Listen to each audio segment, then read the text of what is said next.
காய்கறி குருமா சொல்ல போகிறேன். இதை பார்த்து லைக் பண்ணி சப்ஸ்கிரைப் பண்ணுங்கள், கமெண்ட் பண்ணுங்கள். வாங்க பார்க்கலாம் எப்படி செய்கிறது.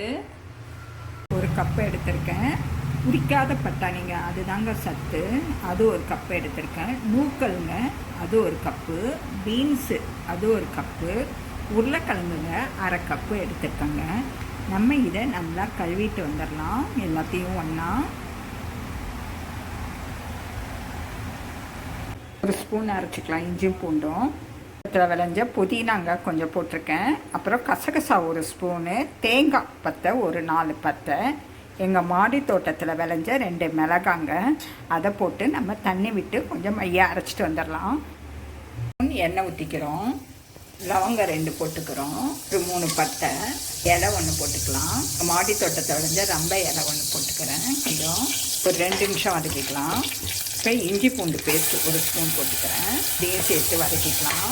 மீடியம் சைஸ் பழுத்த தக்காளி ஒரு 4 தக்காளி போட்டுக்கலாம். கட் பண்ண தக்காளியை போடுறோம். கொஞ்சோண்டு கல் உப்பு போடுறோங்க. வதக்கிக்கலாம். ஒரு 5 நிமிஷத்துலேருந்து 10 நிமிஷம் சுருளாக வதக்கிக்கலாங்க. வதக்கிக்கலாம். மாடி தோட்டத்தை வந்து புதினா கொஞ்சம் போட்டுக்கிறேன். எல்லாத்தையும் சேர்த்து ஒரு 2 நிமிஷம் வதக்கிக்கலாம். இப்போ அலசின காய்களை போடுறோங்க. எல்லாத்தையும் போட்டுக்கலாம். ஒரு 10 நிமிஷம் நல்லா சுருளை வதக்கிக்கலாங்க.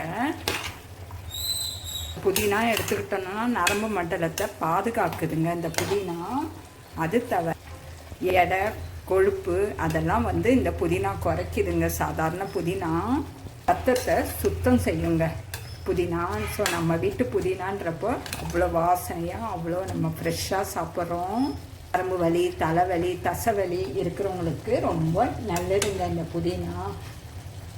கேரட்டுன்னு எடுத்தோன்னா நீரிழிவு நோய்க்கு ரொம்ப நல்லது. நமக்கு நார்மலாக கேரட்டுனா கண்ணுக்கு தான் தெரியும்.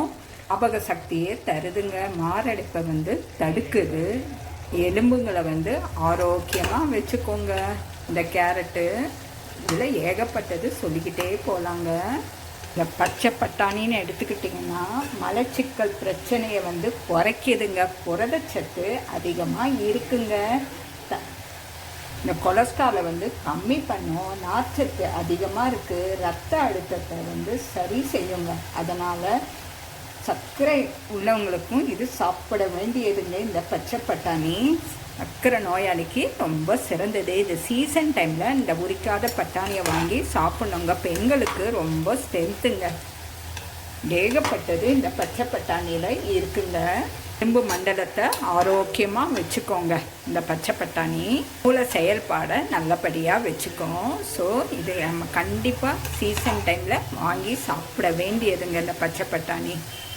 போடுவோம். கரம் மசாலா ஒரு 1/4 ஸ்பூன் போட்டுக்கலாம். மஞ்சத்தூள் ஒரு 1/2 ஸ்பூனு, குழம்பு மிளகாத்தூள் 1 ஸ்பூனு, தனியாத்தூள் 3/4 ஸ்பூனுங்க. எல்லாத்தையும் கிண்டி விட்டுக்கலாம். எல்லாத்தையும் இப்போ அரைச்சி வச்ச விழுத போடுறோங்க. எல்லாத்தையும் கிண்டி விட்டுக்கலாம். 1 கிளாஸ் தண்ணி ஊற்றிக்கோங்க. ஊற்றிட்டு குக்கரில் ஒரு சவுண்டு வேக வச்சுக்கலாம். தோசை, சப்பாத்தி, இட்லி, சாதத்துக்கு கூட சூப்பராக இருக்குங்க. அவ்வளோ அருமையாக டேஸ்ட்டாக இருக்கும். தேங்க்யூ.